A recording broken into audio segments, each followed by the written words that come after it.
Sholawate cara panjen ae, aja cara Yaman. Nek cara Yaman Muhammad, cara Yaman. Wong gak dawa didawak-dawak niku lapo. Muhammad itu idgham bi gunnah pendek. Tak contoni malih aja diwawai. Ya Rabbi salli ala Muhammad, ya Rabbi salli alaihi wa sallim. Ya Rabbi salli ala Muhammad, ya Rabbi salli alaihi wa sallim. Ya Bismillah walhamdulillah, assalatu wassalamu ala sayyidina Muhammad wa ala alihi wa sahbihi. Dumateng Ibu Nyai ingkang minulya, sedaya putra mantu wayah keluarga dalem mugi sehat barokah panjang umur, para asatid, para pengurus, ugi ustadzat. Kok rame maneh? Aja rame. Aja rame.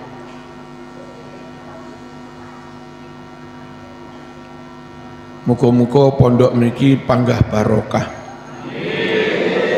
panggah manfaat, saya gede, saya berkembang, semakin besar, semakin banyak orang yang diselamatkan oleh Allah lewat pondok niki. Amin, Allahumma amin. Para santri sedaya, muga-muga hasil ngajine, hasil ngilmune, barokah ngilmune diparingi masa depan ingkang sae. Allah yaktub lakumun najah wal falah wal rahmah wal barakah was suhulah wa kathratal arzaq.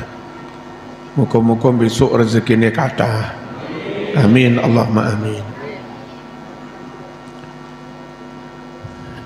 Dereng cekap, kalau cukup di bawah mawon, dimaksimalkan bawah dulu. Sampun sakit kalau mulai, sakit nggih. Ngeten para rawuh, bahwa mengikuti sunnah itu sangat penting. Syahadat niku syahadatul tauhid dan syahadatul rasul. Asyhadu an la ilaha illallah wa asyhadu anna muhammadar rasulullah.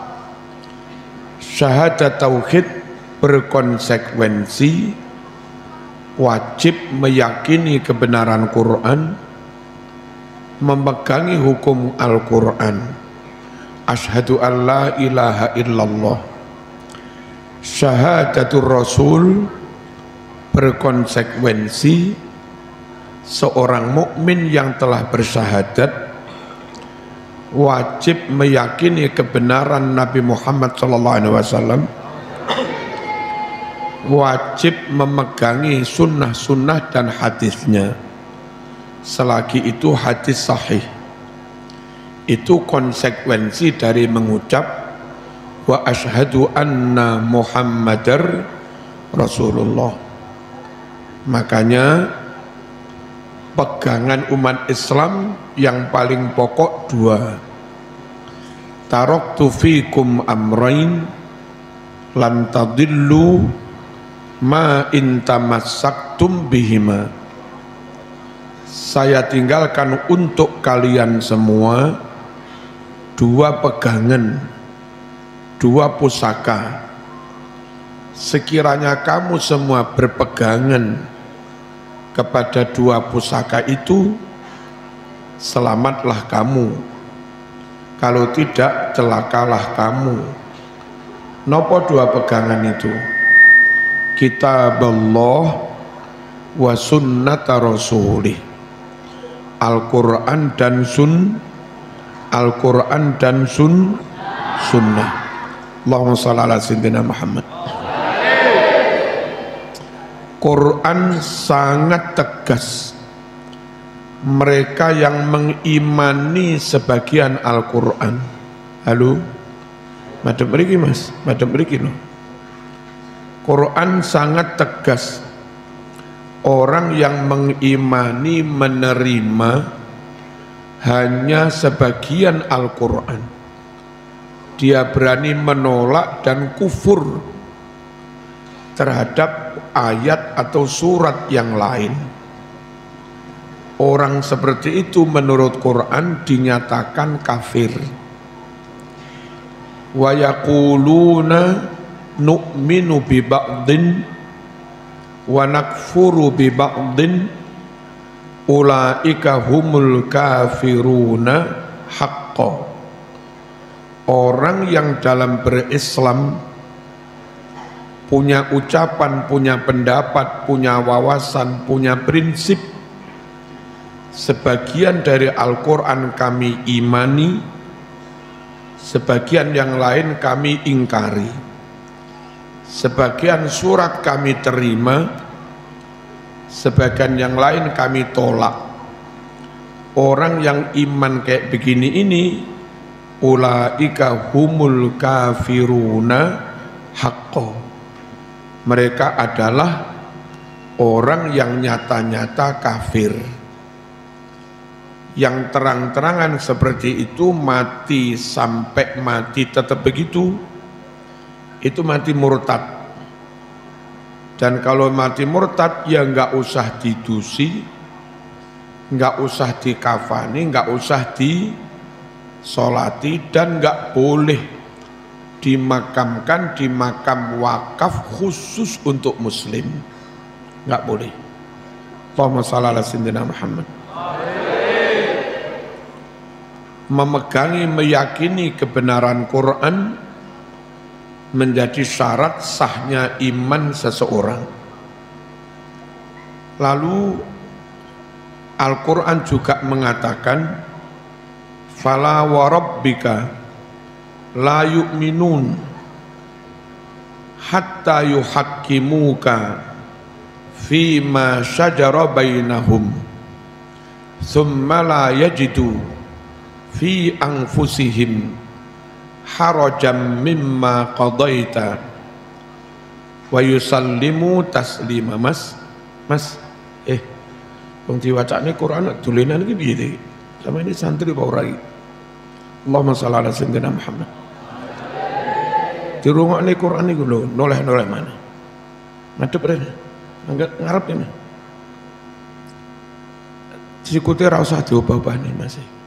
Ketara lho teko kene ketara. Allahumma shalli ala sayyidina Muhammad. Fala wa rabbika la yu'minun. Kula tak ngeritik sedikit. Banyak teman yang suka terbangan sholawatan, rata-rata dijak ngaji ra gelem, ngomong-ngomongan dewe. Rumah sana sholawatannya paling top, gak butuh ilmu. Di mana-mana itu penyakitnya wong sregep sholawatan. Nah, tak jaluk sama niku yo sholawatan yo ngaji. Ya, halo. Ojo dikira sholawatan paling pol-polan, durung. Allahumma shalli ala sayyidina Muhammad. Fala wa rabbika la yu'minun hatta yuhakkimuka fima syajara bainahum. Demi Allah, tidak sempurna iman mereka sebelum mereka bertahkim kepadamu, menyerahkan hukum kepada Allah dan kepada Rasulullah sallallahu alaihi wasallam. Itu pun thumma la yajidu fi anfusihim harajam mimma qadaita. Syarat iman sempurna itu dalam menerima ketentuan Al-Quran, dalam menerima ketentuan hadis, sama sekali tidak ngerundel. Tak kandani ngono sama ngerundel, ya belum sempurna iman sampean. Iya, ini Quran duduk marzuki, ora kena mau remehno. Lek sampean ngremehne Quran murtad. Demi Allah, enggak sempurna iman seseorang kecuali mereka bertahkim, menyerahkan hukum kepada Allah dan Rasulnya, yakni kepada Al-Quran dan Sunnah, dan dengan syarat nggak ada haraj, nggak ada rasa keberatan, nggak ada ngurundel, full diterima sepenuhnya. Baru itulah namanya orang imannya sempurna. Allahumma shalli ala sayyidina Muhammad. Hadirin para santri rahimakumullah. Lalu Quran juga mengatakan kalau memang cinta Allah, cinta Rasulullah, maka ikuti sunnah Nabi. Qul in kuntum tuhibbunallah fattabi'uni yuhibbukumullah wa yaghfir lakum dzunubakum. Katakan kalau kalian memang cinta Allah, tentu juga cinta Rasulullah. Kata Quran, ikuti aku, ikuti sunnahku. Jangan sampai orang Islam, apalagi mengaku ahlu sunnah wal jamaah, mengaku NU, lalu menyimpang dari Quran, menyimpang dari sunnah Rasul, sama sekali nggak boleh. Harus fattabi'uni, ikuti aku, kata Rasulullah sallallahu alaihi wasallam. Man ahabbani falyastanna bisunnati. Siapa yang mencintai aku, maka ikuti sunnahku. Wa man ahabbani dakhalal jannah. Dan siapa yang benar-benar mencintai aku, pasti dia masuk surga. Bukan sekedar masuk surga cinta Rasul. Ada janji bisa masuk surga itu jejer bersama Rasulullah sallallahu alaihi wasallam. Imam Bukhari meriwayatkan adanya seorang sahabat menghadap Nabi dan bertanya, "Ya Rasulullah, mata sa'ah?" Rasul, kapan terjadinya kiamat? Nabi menjawab, "Ma'addatta laha." Apa yang telah kamu persiapkan? Apa yang kamu persiapkan untuk menghadapi kiamat itu? Orang itu menjawab, "Ma'addattu laha min katsiris sholati wassiyam." Andalan yang aku persiapan yang aku andalkan untuk menghadapi kiamat bukan banyak sholat sunat, bukan banyak-banyak puasa sunat, walakinni uhibbullah wa rasulah.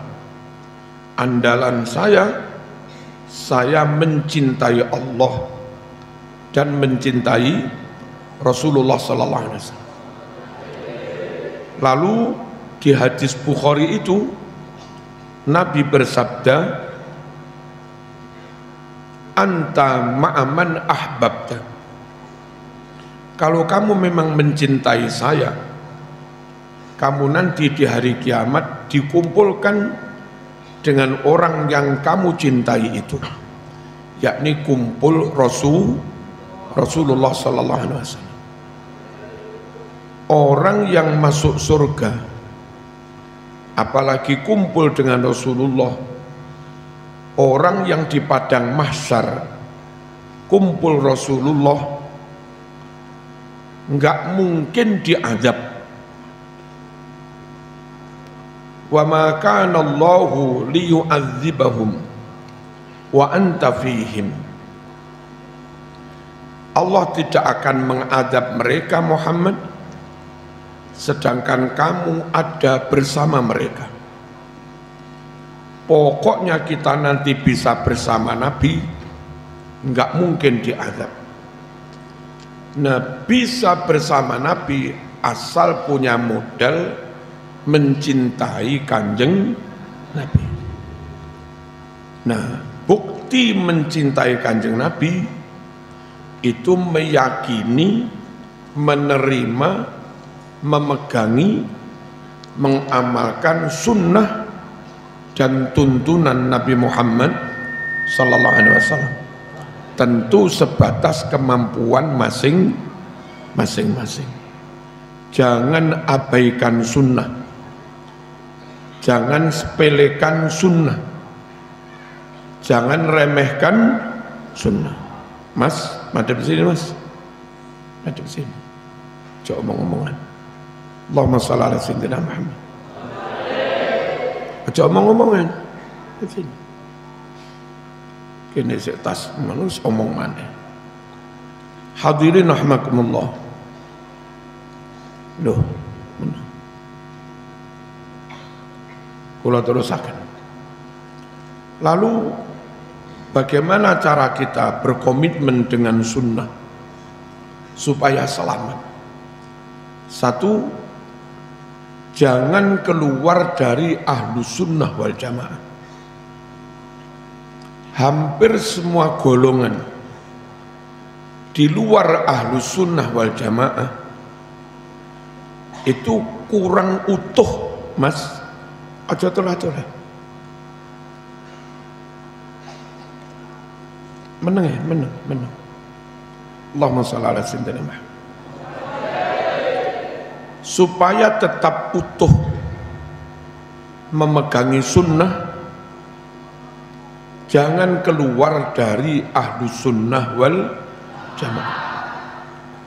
Jadi Syiah ojo, jadi Khawarij ojo, jadi Wahabi ojo, jadi Mu'tazilah yo ojo. Tetap mawon ahlus sunnah wal jamaah. Apa kelemahan dan kesalahan beberapa golongan itu? Syiah itu golongan yang hanya mencintai ahlul bait, percaya hanya kepada ahlul bait, menerima hadis hanya hadis riwayat ahlul bait. Ribuan hadis sahih yang ada di Bukhari, Muslim dan yang lain-lain itu ditolak oleh golongan Syiah kalau hadis itu bukan riwayat ahlul bait. Dengan menolak hadis riwayat sahabat non ahlul bait, maka 50% lebih hadis Nabi sunnah Rasul ditolak oleh golongan Syiah. Golongan seperti ini nggak bisa diharapkan pegang sunnah full,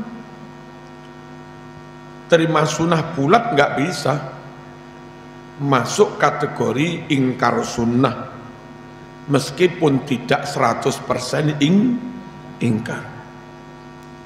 Golongan Khawarij itu kebalikan Syiah. Mereka terima sahabat, mereka percaya kepada sahabat, tapi Khawarij menolak ahlul bait, bahkan memusuhi ahlul bait. Yang membunuh ahlul bait semuanya kaum Khawarij. Yang membunuh Sayyidina Ali ibnu Muljam itu Khawarij. Yang meracun Sayyidina Hasan itu Khawarij. Yang memenggal Sayyidina Husain di Karbala, pembunuh bayaran Yazid, itu Khawarij. Nah, Khawarij ini karena membenci ahlul bait, maka hadis sahih di Bukhari, hadis sahih di Sahih Muslim, kalau itu riwayat ahlul bait, ditolak oleh kaum Khawarij. Berislam model Khawarij lagi-lagi tidak 100%, tidak bulat menerima sunnah. Padahal Quran mengamanatkan wa ma ataakumur rasulu fakhudhuh wa ma nahakum anhu fantahu. Apapun yang telah disampaikan Rasul kepadamu, terima semua. Syiah tidak patuh pada ayat ini, berani menolak ajaran Rasul yang riwayat sahabat. Padahal perintah Quran fakhuduh, ambil semua. Khawarij juga tidak patuh pada ayat ini. Bandingkan dengan ahlu sunnah wal jamaah. Madhab Syafi'i misalnya, Imam Syafi'i berguru pada Imam Malik sampai hafal kitab hadis Muwatta pada umur 9 tahun. Menerima hadis Muwatta itu artinya menerima hadis riwayat sahabat. Karena kalau zaman baca Muwatta, sanad periwayatan hadis Muwatta itu rata-rata riwayat dari sahabat. Gurunya Imam Malik namanya Imam Nafi'. Gurunya Imam Nafi' namanya Abdullah bin Umar, putra Umar bin Khattab. Dia berguru langsung kepada Kanjeng Nabi. Ini hadis jalur sahabat. Tapi Imam Syafi'i juga ngaji kepada Syekh Abi Yusuf. Dia murid Imam Abu Hanifah. Imam Abu Hanifah murid dari Imam Ja'far Shadiq. Ini Ahlul Bait. Imam Ja'far murid dari Imam Baqir, abahnya sendiri. Ini Ahlul Bait, canggahnya Kanjeng Nabi. Imam Baqir murid dari Imam Ali Zainul Abidin. Ini buyutnya Nabi. Imam Ali Zainul Abidin murid dari Imam Husain, cucunya Kanjeng Nabi. Hadis-hadis yang ada di Musnadul Hanafi yang dingaji Imam Syafi'i dari Syekh Abu Yusuf, hampir semua hadis riwayat Ahlul Bait. Dan Imam Syafi'i tidak menampik, tetap menerima asalkan sahih. Nah, makanya ngrungokno aja omong-omongan ae salah. Allahumma shalli ala sayyidina Muhammad. Makanya Imam Syafi'i dawuh, idza sahhal haditsu fahuwa madhhabi. Pokoknya hadis itu sahih, yaitu yang jadi pegangan madhab saya. Enggak peduli riwayat Ahlul Bait lah atau riwayat sahabat kah, pokoknya sahih. Itu pegangan madhab saya. Dan itu sesuai dengan perintah Quran tadi. Wa ma atakumur rasul fakhuduh. Apapun yang disampaikan Rasul padamu, ambil semua. Sekali lagi, Muslim sampean kita nggak bisa full pegang sunnah, nggak bisa full komitmen pegang sunnah kalau tidak ahlu sunnah wal jamaah. Allahumma shalli ala sayyidina Muhammad. Lalu sama-sama madhab 4 ini ahlu sunnah wal jamaah, semua ahlu sunnah. Tapi Imam Syafi'i lebih real dalam mengupayakan mengkoleksi hadis seutuh-utuhnya. Imam Maliki ahlu sunnah wal jamaah, ya, tapi dia lebih banyak duduk di Madinah, nggak sering kemana-mana. Imam Hambali ahlu sunnah jamaah, iya, tapi dia lebih banyak di Mekah, nggak sering kemana-mana. Imam Hanafi lebih banyak di Kufah, Baghdad, nggak banyak kemana-mana. bandingkan dengan Imam Syafi'i. Masa kecil Imam Syafi'i di Mekah bersama ibunya di Thariq Gaza. Lalu agak remaja mondok di Madinah ke Imam Malik, apal kitab Muwatta. Agak dewasa jadi hakim agung di Yaman 3 tahun. Habis itu meneruskan cari ilmu di Kufah, Basrah, jadi dosen ngajar di Baghdad, An-Nizamiyah. Masa tuanya hijrah ke Mesir, ngajar di Al-Azhar. Itu Imam Syafi'i. Apa kira-kira kelebihan Imam Syafi'i yang pengalaman kemana-mana? Nabi itu setelah wafat, sahabat itu nyebar kemana-mana, ke berbagai negara. Tentu masing-masing sahabat pernah menerima dawuh hadis langsung dari Kanjeng Nabi. Sahabat yang hijrah ke Cina, Sa'ad bin Abi Waqqas, tentu juga bawa hadis. Sahabat yang ke Mesir, Amr bin As, tentu bawa hadis. Sahabat yang ke Yaman, Mu'ad bin Jabal, tentu bawa hadis. Sahabat yang ke Mekah, Taif, Ibnu Abbas, bawa hadis. Kelebihan Imam Syafi'i karena pernah lama di Mekah, barangkali sahabat yang di Mekah mendapat sekian banyak hadis dari Nabi, insya Allah hadis itu sudah diterima oleh Imam Syafi'i. Imam Maliki di Madinah dapat banyak hadis dari para sahabat. Imam Syafi'i pun juga di Madinah.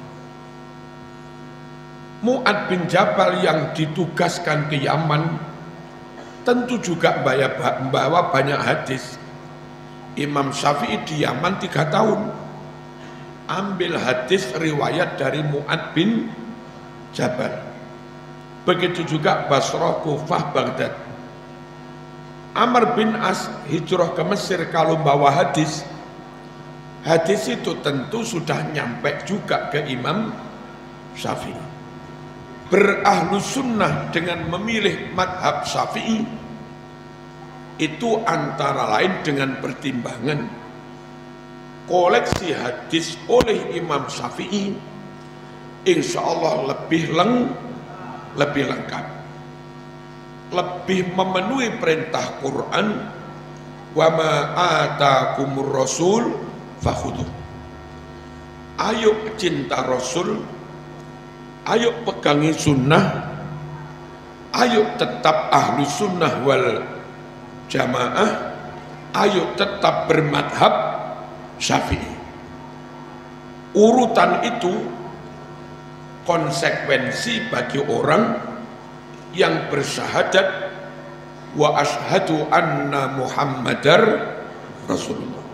Meskipun kita juga enggak mengkafirkan yang lain, tapi kalau ada yang lebih lengkap, mengapa tidak? Berikutnya, yang kita jaga utuh itu bukan hanya redaksi lafadznya hadis, tapi juga memastikan hadis yang kita pegang itu hadis sahih, minimal hasan, jangan yang palsu-palsu, jangan yang dhaif jiddan. Nah, untuk memastikan itu maka perlu divalidasi, perlu diverifikasi, perlu disaring, perlu difilter pakai kaidah jarh wa ta'dil. Hadis yang diketemukan perawinya tidak sambung, tidak muttasil, maqtu atau munqati, corek. Hadis yang sambung tapi perawinya lalian, corek. perawinya Muttarib, ngomongnya nggak konsisten, berubah-ubah, coret. Hadis yang sambung, tapi perawinya konangan suka maksiat, gendaan, coret, mungkar, hadis mungkar. Hadis yang kelihatan sambung, tapi ketahuan perawinya bohong, meskipun sekali maudhu, itu dinyatakan hadis palsu. Haram percaya ucapan orang yang pernah berbohong, nggak boleh. Nah, karena ada jarh wa ta'dil, filterisasi hadis, verifikasi hadis amat sangat super ketat itu, maka hadis yang dulu 100.000 lebih diteliti, diverifikasi oleh Imam Bukhari, di Sahih Bukhari tinggal sekitar 4.000, di Sahih Muslim juga tinggal sekitar 4.000. Tapi sungguh nggak apa-apa, 4.000 asli murni sahih itu lebih baik daripada 100.000 tapi campur-campur hadis palsu, bisa-bisa sebagian ucapannya Abu Jahal juga, wong belum diverifikasi. Nah, halo mbak-mbaknya jangan rame-rame. Allahumma shalli ala sayyidina Muhammad. Ulama menjaga hadis yang enggak sahih minggir, itu bukan dalam rangka mengingkari hadis, tapi dalam rangka menjaga kemurnian hadis, jangan dicampuri yang remeng-remeng. Quran merintah, in ja'akum fasiqum binaba'in fatabayyanu.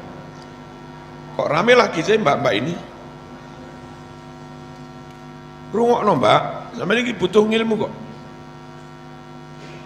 Kalau ada orang fasik, kadang melakukan perbuatan dosa, omben, satunggalan, gendaan, orang kayak begitu kok membawa kabar, bawa berita, termasuk bawa hadis, nggak boleh langsung diterima. Harus ditabayun, harus diverifikasi, harus ditabayun apa? Ya ditabayun supaya jelas. Menjaga hadis mana yang sahih sudah dipilah, selesai. Berikutnya yang harus dijaga, pemahamannya jangan berubah. Hasil istimbatnya jangan berubah, memaknainya jangan menyimpang. Apa gunanya lafadznya kau jaga utuh, asli, tapi pemaknaannya menyimpang jauh dari pemaknaan oleh Nabi maupun sahabat. Yang harus dijaga pemaknaannya juga. Nah, untuk memastikan hadis ini lafadznya benar, maknanya juga benar, maka ngaji hadis harus bersanad. Nggak boleh beli kitab apalagi terjemah langsung dibaca sendiri, diyakini, diamalkan, sebar. Nggak boleh. Hadisnya dipotong, kamu nggak tahu. Harokatnya keliru, kamu nggak tahu. Nulis hurufnya keliru, kamu juga tidak tahu. Hadisnya ditambah, kamu juga nggak tahu. Orang yang nggak berguru, nggak bersanad, berarti dia nggak komitmen menjaga sunnah. Allahumma shalli ala sayyidina Muhammad. Hari ini saya sering membuktikan, beli Sahih Bukhari baru, beli Sahih Muslim baru, cetakan Surabaya, Nabhan wa Uladu, cetakan Hidayah, cetakan itu banyak tulisan salah. Kalau sampean mau ngaji Bukhari, beli kitab anyar nggak ngerti ono tulisan salah, bagaimana mentashih, bagaimana membenarkan yang salah? Cara yang paling benar praktis, ngajilah hadis Bukhari kepada kiai sepuh yang kiai itu dulu pernah ngaji kepada gurunya, dan kiai itu ngajarnya megang hadis Bukhari yang lawas. Yang kitab Kiai Bukhari lawas ini pernah ngajekne kepada gurunya, dimaknai. Kalau ada catatan dia tulis taklik di pinggir.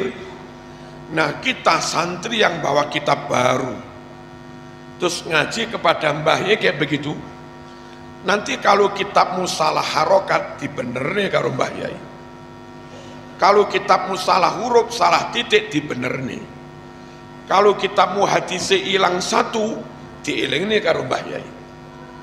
Bersanad, pastikan ngaji kepada guru yang punya guru yang punya guru. Itulah cara yang harus kita tempuh untuk menjaga kemurnian sunnah. Allahumma shalli ala sayyidina Muhammad. Kadang kita konyol mondok ke pondok modern boarding school, gaya ngaji Sahih Bukhari, gurunya pegang kitab baru, muridnya pegang kitab baru. Krono podok baru nih buku nih. Ketika kitab murid iku ono sing salah, lene gurune ya podo salah, podo gak weruhe, ruwet, salbut itu apa ini? Kacau sunnah. Jaga sunnah. Judul malam ini Cinta Rasul. Cinta Rasul dengan komitmen jaga sunnah. Ya, jaga sunnah harus sampai begini. Jangan keluar dari ahlu sunnah wal jamaah, utamanya madhab Syafi'i. Supaya dapat makna dan lafadz yang benar, ojo ngaji dewe, tapi harus digurukan. Lalu kiai yang mulang, santri yang ngaji kitab Bukhari Muslim, upayakan sudah selesai nahwu sorobnya, syukur juga selesai balaghahnya. Ketika ada lafadz Quran, ada lafadz hadis yang balaghahnya, sastranya tinggi, ada majaz, ada kinayah, ada isti'arah, ada takdimu ma haqqu takhir, ada takhiru ma haqqu takdim, ada am yuradu bil khusus, ada am makhsus, ada am yang yabqa ala umumi, dan segala macamnya. Kalau si guru ini sudah menguasai nahwu shorob dan balaghah, dan muridnya juga kebetulan sudah hatam alfiyah segala macamnya, maka murid dan guru sama-sama punya kemampuan untuk menggali makna Quran hadis lebih dalam. Itu cara menjaga makna Quran hadis supaya tidak nyimpang. Contoh, ada Quran, lafadz Quran yang kalau dimaknai letterlek kacau. Mana contohnya? Qul la ajidu fima uhiya ilayya muharraman ala ta'imin yat'amuh illa ayyakuna maitatan au daman masfuha, dan seterusnya. Katakan Muhammad, menurut wahyu yang diwahyukan kepada saya tidak menemui makanan yang diharamkan kecuali 4: bangkai, darah, babi, dan sembelih untuk berhala. Koyok-koyok lek nurut dohiri ayat iki, sak liyane papat kuwi halal kabeh, sing haram mung papat. Makanya terus ono wong ngarani tikus halal, ono wong ngarani asu halal karena nggak termasuk papat. Ini contoh orang memaknai Quran nggak ngerti balaghah, bahwa hasr hanya 4 tadi. Itu ada kalanya hasr hakiki, ada kalanya hasr idhofi, ada juga hasr iddi'ai. Hasr hakiki, tidak ada pencipta kecuali hanya Allah. Wijan tenan hanya Allah tenan. Ora enek sakliyane Allah sing iso menciptakan. Ini hanya Allah tenan. Niki hasr hakiki. Hasr iddi'ai, hanya tapi hanya klaim. Mas-mas nanti kalau sudah nikah, bilang pada istrimu, sak panjen ka ono sing cantik dek kecuali hanya engkau. Itu bukan hakiki, Mas. Lek hakiki nyatane ya akeh sing luwih ayu timbang bojomu. Tapi lek sampean ngono ya porek bojomu. Ya apa Dek? Ya apa Mas? Aku ayu bro. Terus terang aku jujur. Kon elek sik kalah karo kok. Jadi kamplengi teman. Sing bener yang ngomong, enggak ada yang cantik kecuali hanya engkau. Ngeten iki jenenge hasr iddi'ai. Mboten tenanan boro. Ada hasr idhofi, hasr dalam konteks, bukan hasr mutlak. Awalnya orang kafir ngawur mengharamkan sembarang binatang. Ada 8 binatang yang secara ngawur diharamkan orang kafir. Samaniyata azwaj minal dha'ni itsnain wa minal ma'ziz nain. Qul adz-dzakarini harrama amil unthayain ammashtamalat alaihi arhamul unthayain. Mereka ngawur, 8 binatang ini haram. Terus Quran menjawab, sing haram papat tok.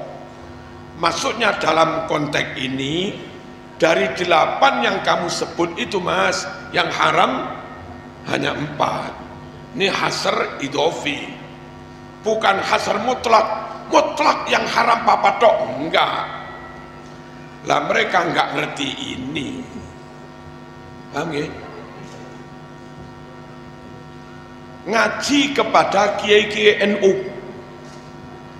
Kalau zaman ngaji ke Mbah Wahab, itu ngaji kepada kiai yang lafadz hadisnya sudah dicek dengan gurunya, maknanya pun sudah, plus beliau sendiri membekali diri dengan ilmu-ilmu alat yang memang itu diperlukan untuk membedah makna Quran Sunnah secara lebih mendalam. Jenengan ngaji teng ploso Mbah Yaidah akan memenuhi syarat kayak begini. Jenengan ngaji Lirboyo Kiai Kafabi juga memenuhi syarat kayak begini. Tapi kalau zaman mondok di pondok-mondok modern yang ustadznya kurang apal, kurang memahami alfiyah, kurang mendalam di bidang nahwu, sorob, contohnya ya kayak itu tadi. Jadi paham nggih? Cintai Nabi dengan menjaga sunnah, jaga sunnah dengan berahlu sunnah wal jamaah, jaga sunnah dengan tetap bermadhab Syafi'i, jaga sunnah dengan ngaji kepada kiai-kiai yang bersanad, jaga sunnah dengan ngaji Bukhari Muslim, sebelumnya lengkapi diri dengan ilmu alat nahwu sorof balaghah, dan ngajilah kepada guru yang juga alim tentang ilmu alat. Insya Allah kalau ini dipenuhi, kita telah menjaga sunnah, lafadznya asli, maknanya juga asli. Lalu kalau dapat ilmu yang benar, tentu amal dan penerapannya juga benar. Itulah yang dimaksud hadis, man amila amalan laisa alaihi amruna fahuwa raddun. Siapa yang melakukan amalan tidak sesuai dengan apa yang kami perintahkan, maka amal orang itu ditolak. Nah, yang aneh, kadang di Quran Sunnah ketorone perintah tapi malah melarang. Itu kalau kamu lakoni ya aneh. Ketorone ngelarang tiba merintah. Contoh, ketorone merintah tiba melarang. Ikmalu masyitum. Wes, lek ra kena kandhani lakonana sakarepmu wis. Sakarepmu wis. Kon sakarepmu tenan, ya salah. Ini lafadznya perintah tapi sakjane melarang. Karena dibarengi tahdid.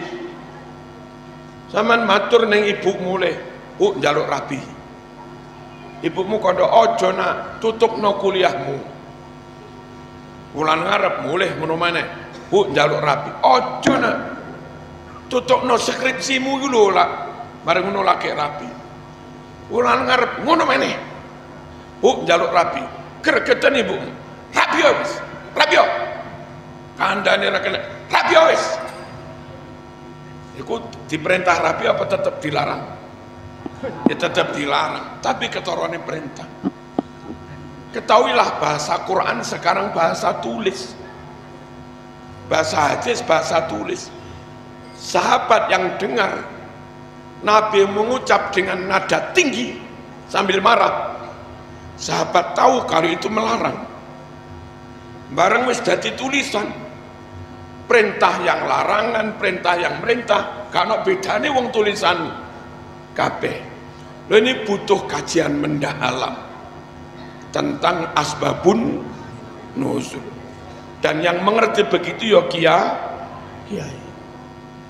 Mondok sing tenanan, halo, ngaji sing tenanan, ojo gendaan, sing sregep jamaah, qobliyah ba'diyah, wiritan titik-titik waconen, nang bunyai nang guru sing tata krama, ojo sampai akhlake elek. Terus lek diulang ojo ngobrol ngene iki. Apik ini. Insyaallah tapi ngobrol. Allahumma shalli ala sayyidina Muhammad. Santri murid sing manut tenan, adab tenan, ngelegakne guru, ngelegakne bunyai. Guru bunyaiku ndongakne sampean setelah tahajud, pelong marem lega itu lho ndongakne. Mulang sampean yo lega seneng. Tapi murid ngadik, nggak duwe tata krama. Gak tak ulang iki murid, guru arep mulangi ati cegek males. Sungguh adabnya murid kepada guru berdampak langsung pada keikhlasan guru. Dan ketika guru ngajar dengan totalitas, krono muridnya adabe saya, maka yang mencurah kepada murid bukan hanya knowledge, bukan hanya pengetahuan, akidahnya turun, ilmunya turun, karakternya turun, akhlaknya turun, dan barokahnya juga turun. Makanya kalau santri kuno Joko adabe tenanan. Murid-murid Mbah Wahab sing lawas-lawas bukan hanya dapat ilmu dari Mbah Wahab, ya dapat ilmu, ya dapat suwuk barang.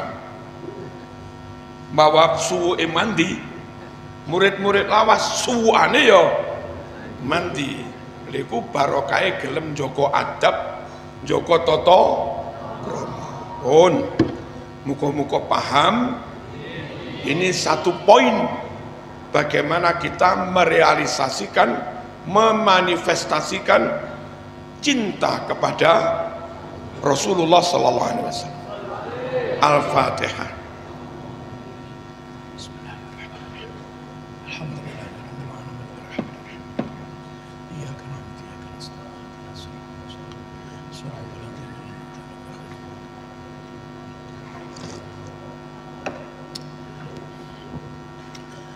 Monggo salawatan 2 sampai 3 menit. Ya Rabbi salli ala Muhammad, Ya Rabbi salli alaihi wa sallim. على محمد يا ربي صل عليه وسلم. Salawate cara panjen ae, aja cara Yaman. Nek cara Yaman Muhammad, cara Yaman. Wong gak dawa didawak-dawak niku lapo. Muhammad itu idgham bi gunnah pendek, tak contoni malih aja diwawai.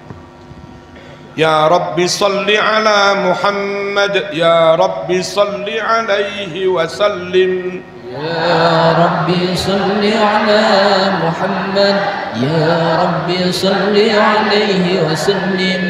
يا ربي بلغه الوسيلة يا ربي خصه بالفضيلة. يا ربي صل على محمد يا ربي صل عليه وسلم. يا ربي وارض عن الصحابة يا ربي وارض عن السلالة. يا ربي صل على محمد يا ربي صل عليه وسلم. يا ربي وارض عن المشايخ يا ربي فارحم والدينا. يا ربي صل على محمد يا ربي صل عليه وسلم. يا ربي وارحمنا جميعا يا ربي وارحم كل مسلم. يا ربي صل على محمد يا ربي صل عليه وسلم. يا ربي واغفر لكل مذنب يا ربي لا تقطع رجانا. يا ربي صل على محمد يا ربي صل عليه وسلم. يا ربي يا سامع دعانا يا ربي بلغنا نزوره. يا ربي صل على محمد يا ربي صل عليه وسلم. يا ربي تغشانا بنوره يا ربي حفظانك وأمانك. يا ربي صل على محمد يا ربي صل عليه وسلم. يا ربي واسكننا جنانك يا ربي أجرنا من عذابك. يا ربي صل على محمد يا ربي صل عليه وسلم. يا ربي وارزقنا الشهادة يا ربي حطنا بالسعادة. يا ربي صل على محمد يا ربي صل عليه وسلم. يا ربي واصلح كل مصلح يا ربي واكفي كل مؤذي. يا ربي صل على محمد يا ربي صل عليه وسلم. يا ربي نختم بالمشفع يا ربي صل عليه وسلم. يا ربي صل على محمد يا ربي صل عليه وسلم. كل بيت أنت ساكنه ليس محتاجا إلى سروج ومريض أنت عائده قد أتاه الله بالفرج وزمان أنت حاكمه زال ما فيه من العواج يا رسول الله سلام عليك يا رفيع الشان والدرج يا رسول الله سلام عليك يا رفيع الشان والدرج عقبة يا جيرة العالم يا هيل الجود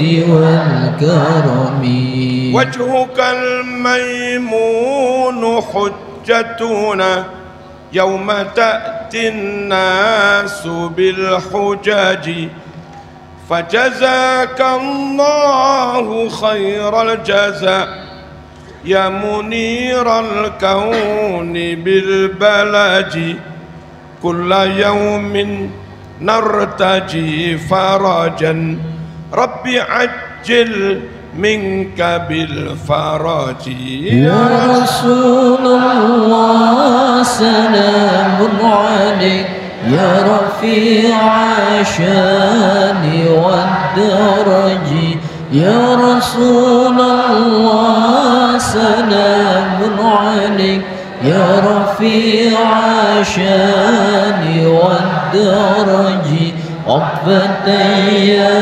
جيرة العالم يا هيل الجود والكرم أهل بيت المصطفى الطهور هم أمان الأرض فاتكر أهل بيت المصطفى الطهور هم أمان الأرض فاتكر شبهوا بالأنجم الزهور مثل ما قد جاء في السنن يا رسول الله سلام عليك يا رفيع الشان والدرج يا رسول الله سلام عليك يا رفيع الشان والدرج عقبة يا جيرة العالم يا هيل الجود والكرم. Bareng-bareng ini doa dan sudah cukup, nanti nggak usah doa lagi. Monggo. Rabbi fanfa'na bi barakatihim wahdinal husna bi hurmatihim. Rabbi fanfa'na bi barakatihim wahdinal husna bi hurmatihim wa amitna fi tariqatihim wa mu'afatin minal fitani ya Rasulullah salamun alaik ya rafi'a syani wad daraji ya Rasulullah salamun alaik ya rafi'a syani wad daraji عقبة يا جيرة العالم يا هيل الجود والكرم. سبحان ربك رب العزة عما يصفون وسلام على المرسلين alhamdulillah. Nuwun ngapunten adik-adik, semoga manfaat, barokah, sukses ke depan, diberi keluarga sakinah, bojone ayu, sing lanang ganteng, rezekine akeh, lan ojo wayuh. Ojo wayuh, ojo rapi loro ya. Sitok ae. Ya Mbak ya. Sampai rapi loro sotil ae. Wassalamualaikum warahmatullahi wabarakatuh. Waalaikumsalam warahmatullahi wabarakatuh.